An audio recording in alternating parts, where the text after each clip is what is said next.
বেশি দিন নাই আপোনালোকৰ কেনেকুৱা ফলাফল হ'ব বুলি আপুনি ভাবে চাওক মই সেইটো ক'ব বিচাৰি যোৱাকালি আমাৰ সন্মানীয় আমাৰ শ্ৰীযুত সাধাৰণ মহিলাৰী ছাৰে কৈছে যে আমি সঁচাকৈ ৰাইজৰ মৰম আজি আমি পাবলৈ সক্ষম হৈছে আৰু চৰকাৰ গঠন কৰাটো 100%। কিন্তু কিমান পাব সেইটো তাৰমানে কোৱাটো ঠিক নহয় বুলি কৈছে। ময়ো সেইটোৱে ক'ম, চৰকাৰ গঠন কৰিব 100%, কিন্তু কিমান পাব সেইটো মোৰ কোৱাটো ঠিক নহ'ব। কিন্তু আমাৰ তাৰমানে ছিংগল চৰকাৰ গঠন কৰিব পাৰিব, সেইটো ৰাইজে আশীৰ্বাদ মোটামুটি দিবলৈ ৰাজি।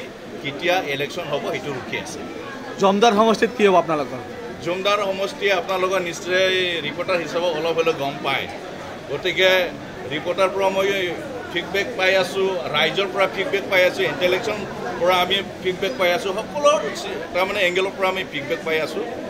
এনেকেই তাৰমানে মৰম তাৰমানে দিবৰ কাৰণে ৰেডি হৈ আছে জমদাৰ সমষ্টি BPFৰ যিমান ছাপৰ্টাৰ আছে। আৰু এনেকেই এবাৰ চাইলেণ্ট ভোট আহিব। গতিকে সেইটো ৰিজাল্ট এডভান্স ক'ব পাৰোঁ যে জমদাৰ সমষ্টিৰ যিমান আমাৰ ভোটাৰ আছে তেখেতসকলে আজিৰ দিনত জয়ী হৈ আছে BPFৰ। মূল প্ৰতিনিধি কোন হ'ব বুলি ভাবে, কোন দল? সেইটো যেনেকৈ কৈ আছে আপোনাৰ ক'ব গ'লে তাৰমানে 1 নম্বৰটো BPF, 2 নম্বৰটো BJP, 3 নম্বৰটো আপোনাৰ UPPL। ঠিক তেনেকৈ তাতেও তেনেকৈ হৈ আছে, কিয়নো UPPLৰ কি হৈ আছে আপোনালোকে নিশ্চয় গম পায়, ৰাইজেও গম পায়, ভোটাৰ্ছেও গম পায়। সেইকাৰণে তেখেতসকলৰ তাৰমানে ওপৰত তাৰমানে আস্থাটো কমি গৈছে। তো গতিকে ইয়াত কাৰ লগত প্ৰতিনিধি হ'ব সেইটো তাৰমানে সোমায়েই ক'ব।